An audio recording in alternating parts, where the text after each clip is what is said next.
Alireza. I was going to say, Danny actually, I would have him as the slight favorite in these time scrambles, and he put his rook in front of his king to the point where it could be pinned, and then obviously it would be forcefully exchanged. So if he had kept his rook on the board, who knows? But I think that was absolutely the fair result. Yeah, impressive speed there by Danya. He started the time scramble down 5 seconds, and he ended up being up a second on the clock. So it goes to show how lightning fast he is. In the meantime, very interesting position here in game number 3. Yeah, these the double pawns look a little bit funny on d6 and d5. But if you take on d6 as white, then it's even worse. The knight jumps back to d6 and then into e4. Wow, g5 by Danya. That's a bold pawn sack, and Fuja goes for it. But c3 also very weak, and now Danya can regain the pawn on the g5 square. Yep, and put the knight back on e4 maybe. This is looking good. But Amon, look at the clock. Fuja again down 10 seconds. Like, it happens every game, every match, it feels like. Yep, that's going to be the story.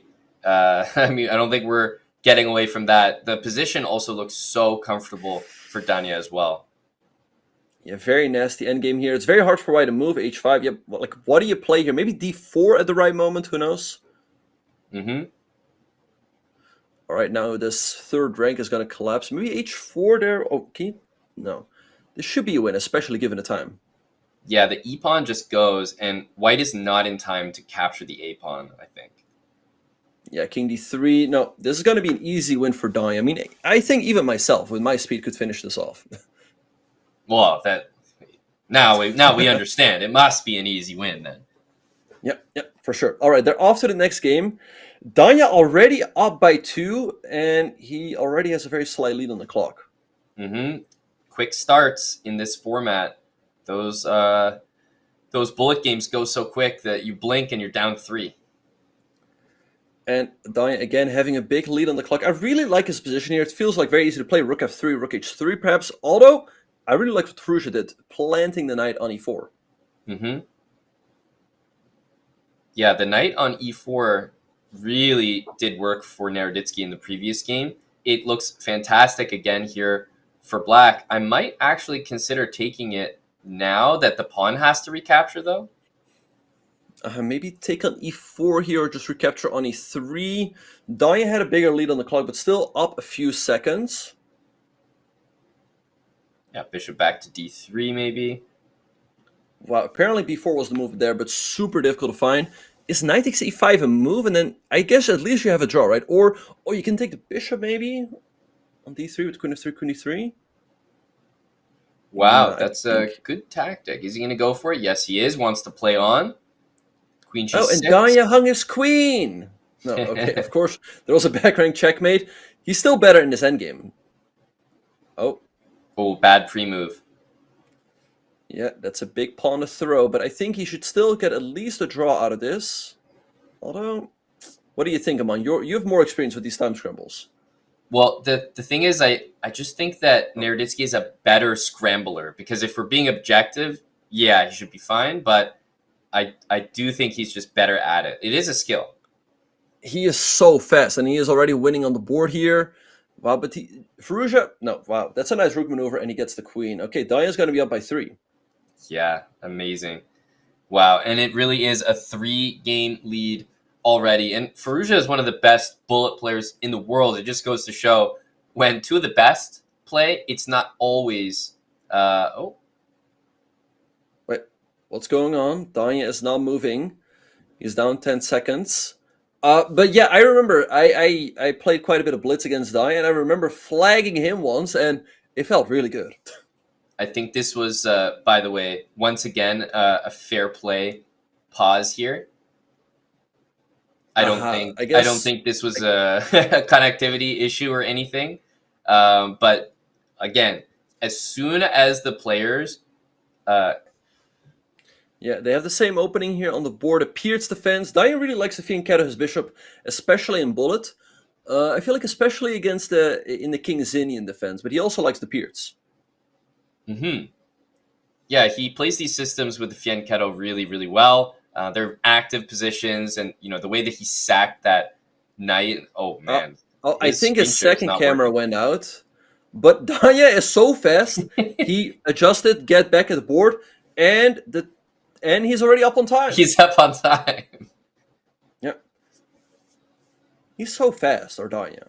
Isn't it? I mean, his poor internet is pouring all of the strength into like hosting his main camera that the poor secondary fair play cam is just getting no love. You know, it's barely functional here. Yeah, wow. Fuja, they're sacking a knight with knight takes. Oh, but look, this knight takes 5, f takes e6, rook takes d4.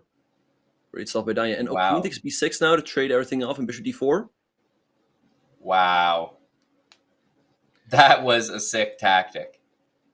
It's going to be a 4-point lead, Amon. He is up an exchange and 10 seconds. I don't see him giving this one away. And, you know, I would have been very suspicious of that tactic if the fair play camera wasn't on. So, you know, good job to the team making sure that tactic was found under fair circumstances. That being said, it's still not over, though. I mean, Danya only up a few seconds right now, and the knight is tricky. Uh-oh, wait. What are you doing now? Rook e4, rook d2. Oh, there was knight e4, knight c6, picking up a full rook. Yeah, that's huge, but it's all about the time here. Knight is so tricky. I don't think actually either player is happy with that draw.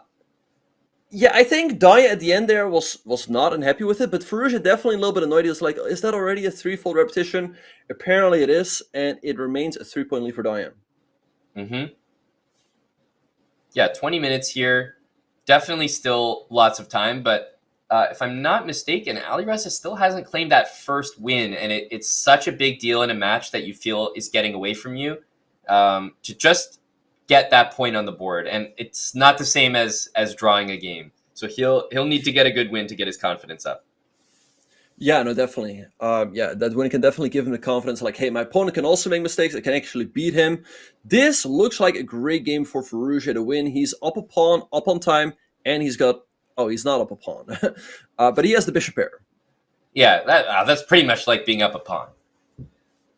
Right. Okay. Well, let's see how he will nurture his advantage. Bishop e3, maybe go after the a pawn. Yeah, if you ever trade the dark square bishops, there's definitely some hope. Remember that bishop on a1 is actually doing the most important job guarding the g7 square. So without it, position would be pretty bad. Yeah, he still has a lead on the clock here, which is why he avoids the repetition, but he gives up the a pawn. Rook a8, clever move to get it back. Check, check, and mate. Yeah. All right, Fuja finally gets a win and cuts the deficit down to 2 points. That's what he needed. There you go. There you go. It was just a position where he wasn't significantly down on the clock. He was slightly better with the bishops. There were no crazy tactics, and he just outplayed Danya slowly in that game. So obviously, he'll be looking to get more positions like that aren't as risky. Danya feels like he thrives in those insane positions where he can find sacrifices and tactics. Yeah, no, for sure. And I feel like Danya struggles a little bit in positions where he's more passive and just has to defend. I think actually nobody likes those.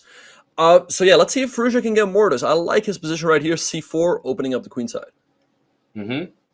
Rook b4. So you're going to try to just hold his position on the b file here. Maybe rook back to b4 and bishop b5. Knight c5, nice move by Danya. All right, Fuja putting a lot of pressure here on the queen side. Bishop e3 now, and it looks tough for Danya. Can he take on d5? Ooh.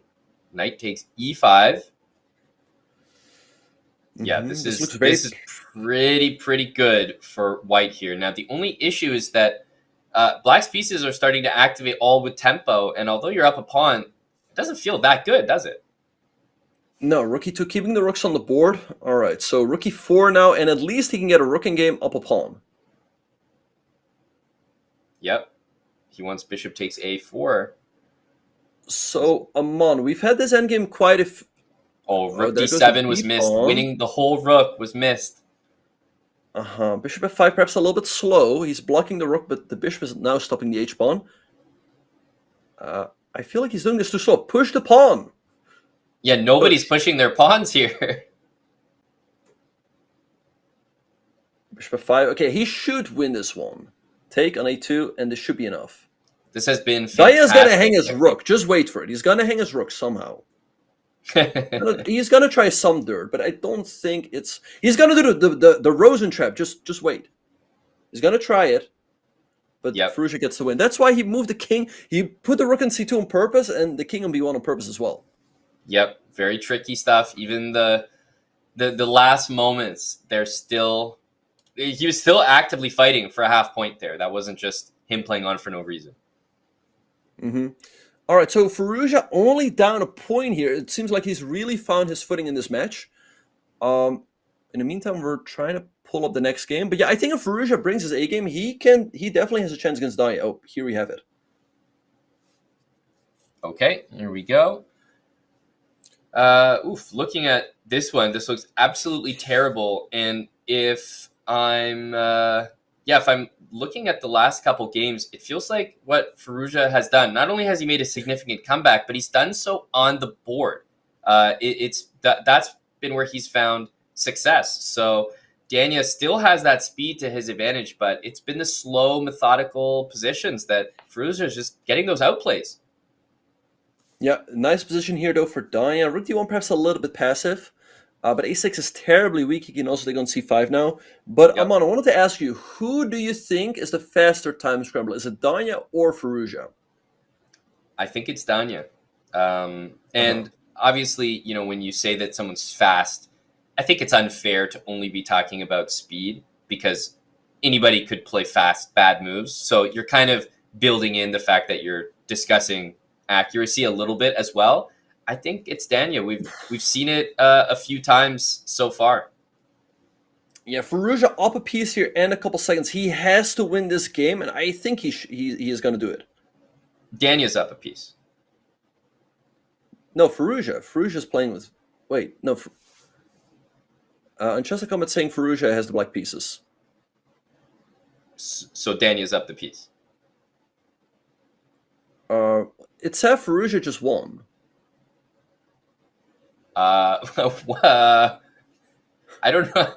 Sorry, now I'm confused because I'm pretty sure that I just saw Fuja play white and lose. On my end, it was showing Fuja with black, and the score is even now. Also on our broadcast. Okay. So now Fuja is playing white again, which means now he's actually playing white. Okay, yeah. I think you were. You were actually right there, because the score being 4-4 is the ultimate decider. Because I was like, wow, this is like a masterpiece from Dania, like beautiful. In the meantime, wait, what is Dania doing? He's taking a long time here, and he's not moving. Wow, that took him like 12 seconds or so. Yeah, I don't think he spent 12 seconds on that move. Let me put it that way. Fuja really outplaying here on the board as well. Bishop d6, c5 is coming. If Fuja wins this game, he actually takes the lead. Oh, there goes a bishop. But there's bishop takes f2 at the end. It's now completely over. Wait a minute. That's... oof. Okay, that's actually very, very clever. A g4, great move. He's going to take another game. King g4, that's it. And Fuja, for the first time in the match, takes the lead. Yeah, this has flipped completely. We talk about streaks. It was, 4-1 for Dania, and now it's 5-4 for Fuja with 13 minutes remaining. Yeah, there's definitely still time, but let's see if Dania can ride the ship. And yeah, we said it before the match. If Fuja brings his A game, he can beat anyone. He beat Hikaru in 2021.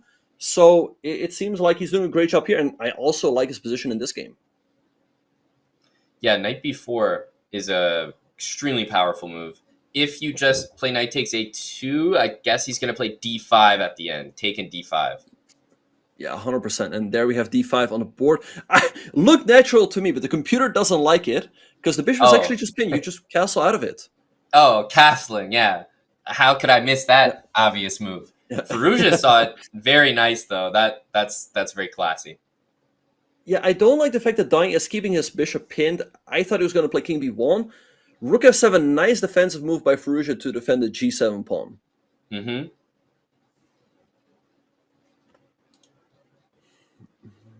Okay, so you want to find time to play rook takes g7, and it's amazing that we've had bishop on c3 and rook on g3 for like 10 plus moves now, and there's never been an opportunity to take. Mm-hmm. All right, so Fuja still doing great on the board, but he's behind on the clock. Let's see if he can catch up here. Ooh, yeah, but King G4 and H4 is also a threat. Mm-hmm. All right. Okay. Down to 9 seconds. Is it gonna be enough amount? I mean, the White King is in a bit of a mating net. Yeah, that's the reason that Alireza actually has such a good chance here, because he could potentially win this on the Oh, board as he's well. winning Wow. material here, and Mm-hmm. now he can make some easy pre-moves. Is it gonna be enough though? Daya is so fast. He's gonna trade with the rooks. At least a draw. No, and now it should be a win. Just do the ladder. Oh, but man, Daya, he is so good at these time scrambles. He wiggled his way out of the checkmate and saves the draw. Yeah, and what I mentioned earlier was like Danya's the favorite in the time scrambles, but in that one, it wasn't just a pure time scramble. Fuja actually had a position to play for as well. So he put pressure on the board, and he actually won that over the board despite all the pre moves, and he picked up all the loose pieces. So that was a really, really good time scramble by Alireza there. Yeah, no, great stuff. And yeah, he was just not in time to get the ladder checkmate set up. In the meantime, I don't know how I feel about his. Okay, now he might be doing well, but it feels a little risky with the king on c1 and black having to have open c and b files. Okay, bishop Uh, f5. Oh, 97. you try Just and a mate. That's why. full piece. Yeah. Oh Okay, knight no. g8. And Is there this you're where up they a say full rook now. the wheels are coming off a little bit here? Uh-oh, Danya just lost 6 games in a row. He He's has to right the ship sooner rather than later. honestly, he might be worried about the adoption. The papers might be getting prepared here. Yeah, I mean, I'm not 100% sure on this, but I feel like it has happened in their blitz matches as well. So if Fuja has a good day, he can definitely have Daya's number. So I don't know. I'm worried here for Daya. I mean, 6 games is a lot to lose for him. Mm-hmm. I mean, that's Oh, more games C3. than. That was a big blunder. Fuja could have taken on C3 tonight. Yeah, he's definitely not going to play that again. Yeah, rook b1 to Yep, c1. that's why Rook C1 was played. Okay, queen e4. Maybe make hmm some threats here. Bishop e4 as well. Yeah, this is a big game in the match. I mean, Daya's lost a lot of games in a row. There's still plenty of time on the clock, but you don't want to lose another one and be down 4. I was gonna say, can you take on e5? It's pretty risky playing f6 like that. I don't know if that was worth it. Yeah, I really don't like it. The black king feeling very airy now in g7, but difficult for the white piece to get to. Queen b2, b6. I mean, the dark squares are fully under black's control, but that light square bishop is maybe the most valuable piece on the board. Mm-hmm. All right, so queen is c2. Daya down a pawn, but still up on time. Let's see if Fuja can get a... Oh, you threaten mate. Yeah. Oh, rook d1. At least he gets some trades in now. That's huge. Yeah, the dark squares are really uncomfortable. The problem is that the white king just starts to run around. King f5, Oh, king g6. could he have traded and pushed the a pawn up? I think so. Now This white might looks... No, I actually think win. Daya's gonna get the win. Daya's gonna get the win, and that's exactly what he needed. No. It's gonna be a Zugzwang very soon. He's gonna... Yeah. Okay, Daya gets the win and is only down by 2 right now.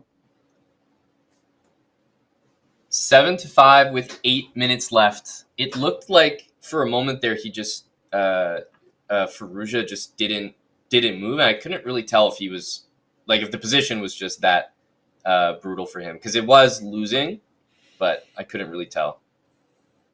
Yeah, so yeah, big win there for Daya. But just imagine what would have happened if Fuja did find that move knight x3. It would have probably been a 4-point lead, and who knows if Daya would have come back. Now, actually, in this game, I also like Fuja's position once again.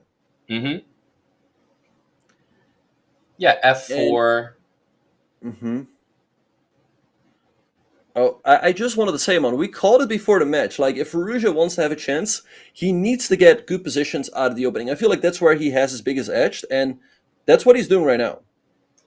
Yeah, he definitely has, like, Danya, I feel like has maybe played in some ways the better bullet, but I think Alireza has played the better chess. He's really been getting his wins over the board. He's done so even in the face of some serious time deficits, whereas Danya's been a bit more focused with his style today on the board. Or sorry, on the clock. Yeah, but Excuse me. right. Yeah, no, but look at the clock here. Danya up 10 seconds. I don't see Fuja cutting into that deficit. And we know how streaky Bullet is, right? Danya lost 6 games in a row. Maybe he can get on a streak right now. Yeah, that's right. I think this knight is just going to be an absolute headache, jumping around everywhere. Yeah, this position is objectively drawn, but looks very unpleasant for white to play because you called it. Yep, there you go. There goes the B pawn. Danya's going to get a win. Who can keep track of these knights? I mean, the black knight has picked up literally every pawn plus the knight in the position.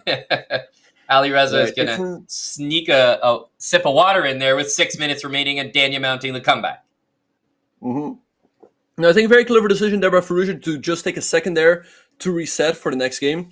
And here we have a Jobava London, but I don't know. Usually you don't want to take with the queen on d4. Or if you do, I'm usually used to the bishop on f1 going to b5. So definitely e4, I think, is going to be played. Yeah, otherwise the position does not look right. Right, but here I like White's position. He definitely has the Jobava London vibes he wants. Nice and open position, 2 bishops. And not that easy for Fuja to complete his development, as kingside castles would hang the knight. Knight c5, maybe? Yeah, this knight c5, rook e1 looks very good. Yeah, or just take him b7, and that's what he does. Danya, I think he's going to win another game. It just goes to show how streaky Bullet is. Knight d4? Knight d6, okay. Okay, Fuja for the moment hanging in there. But wait, bishop c6 and rook d5. Oh, rook d8, nice find. Interesting. Now, yeah, the rook's hanging. d6 is hanging, but you can take a knight d3, and white definitely stands better. Yeah, up a pawn here. Very difficult for black to do anything. And yeah, let's see if Danya can finish this one off, as he's also up on time. b4, is it time? Yeah, or rook c7, attack the pawns. Or yeah, I thought he was just going to take it. Yeah, me too. Knight takes e4. Yeah, and that should be a win up 2 pawns in the rook endgame. Yeah. c3, rook c5. Oh, now he's got that. All right, and Danya wins a 3rd game in a row to tie up the match. I'm on only 4.5 minutes on the clock. That's probably going to be 3 more games. It's so streaky. It makes it so exciting. I'm trying to imagine another sport that you're watching where they just go on like insane streaks back and forth. It's so momentum-based bullet chess, and it's 7-7. The match is tied. Is it time for Danya to keep streaking? Is it back to Alireza for his turn with the streak now? I like Alireza's position. He's got a nice attacking position, opening up the king side a little bit. Queen g3, h4 is on the cards. Yeah, this looks very... I mean, attacking the bishop on g4... Okay, I was actually surprised by capturing, but it was actually a very good move. Yeah, queen g3, queen h4 maybe, but Danya still has h6. It's not that easy to make inroads on the king side. Yeah, you want to use that rook on a3, maybe rook c3. c6 is hanging, but so is f4. Yeah, it takes on a7. This looks like a good endgame for Fuja. Danya having a very slight lead on the clock, though. I like knight d4 here. Yeah. And just push the b pawn. Maybe b4. Maybe now. Yeah, and there he goes. b5. I think he's got this one on. b6, b7 looks very easy. Good call. Yeah, you don't need to do anything but push the b pawn, guard the knight, and I think this is over. Rook f4 to f6, maybe?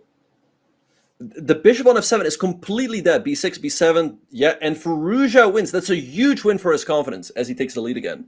3 minutes. So even if Alireza wins this game, there's still another game for Danya. So it's almost certain that we should see some type of overtime unless Alireza just wins out from here. So Danya knows these games are crucial.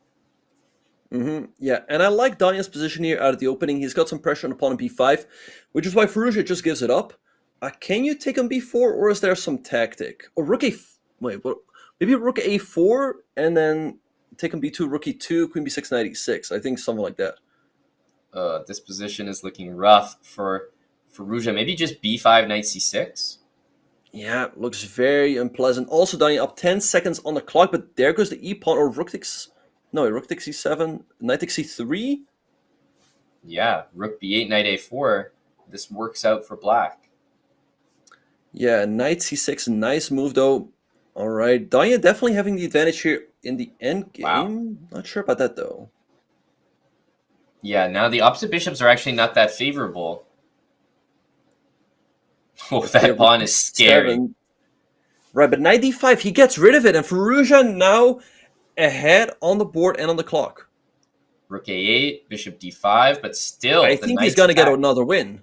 Up Yep. 2 pawns. Those are not the prettiest ones, but d4. All you need is rook c2, to be honest. Yeah, rook c2 now, or give a check first, or that, pick up another pawn, check on c3. Yeah. It's not over yet, though, which is always annoying against Danya. Truly. I feel like the technique has not been great. It's been very good, but he's also up on time, though. You can't, like, knights are tricky in time scrambles, but you can't use it. So Danya resigns. This is a must-win game for him to take the match into overtime. Yep. You have to win. There's a minute left on the match clock. It's 9-7. Would be enough for a final score here, as he's already got that 2-point gap. All right, what do we think of Danya's position here? Early time lead. I know it's only like 2 seconds, but you build that up slowly. 2 seconds in the first 10 moves, build that up to 4, 6, and 8 seconds later. Yeah, so he's doing a good job on the clock. Position also fine out of the opening. Knight g4. He's creating some threats here, so I think he's got a good chance for a comeback. Yeah, rook to the second rank now. Or... Yep, a4 is hit. Pretty smart to go for counterplay there. f7's defended, so yeah, he might just play b5. Yeah, Fuja doing a great job defending here. He's doing very fine on the board now. Okay, who do you think has the better chances in this rook endgame? Okay, but here's the thing. He needs to win it. Match clock is expired. Daniel Naroditsky has to win this position. Can he do it, though? I think he can, but is he gonna do it? I don't know. He's definitely not the favorite to. 20. Oh, there goes the pawn. That's huge. That's huge. Now, and we see that Daniel was not happy to do that. I feel like Fuja should hold. Oh, there goes another pawn. And Fuja, don't make any pawn moves. Just make 50 moves and it's a draw. That's all he needs. Honestly. Oh, there goes the pawn. That's not clever. Oh, but he can go for the win now, maybe. He's starting to just get the pre-moves going. Like, rook f4, rook f2, that's the safest pre-moves you can do. So he can actually spam rook f4, rook f2 nonstop. But does he realize that he keeps moving his rook away to the e file? I think you're absolutely right. If you go rook f4, rook f2, you should get the 50 moves in. Yeah, I don't think he realizes it, but rook f4, rook f2, I would literally pre-move that like to the end of time. Yeah. I mean, 8 seconds should still be enough moves to get the 50 moves in. And Fuja moves on to the final. Yeah, and you can just see how much it means to Daniel Naroditsky, who just got eliminated by Alireza Fuja, but he was up against it. There's no way you could expect to take down one of the top bullet players in the world in an equal rook endgame with 30 seconds on the clock, but he put himself in that tough position. The streaks from both players, it was just Alireza Fuja that streaked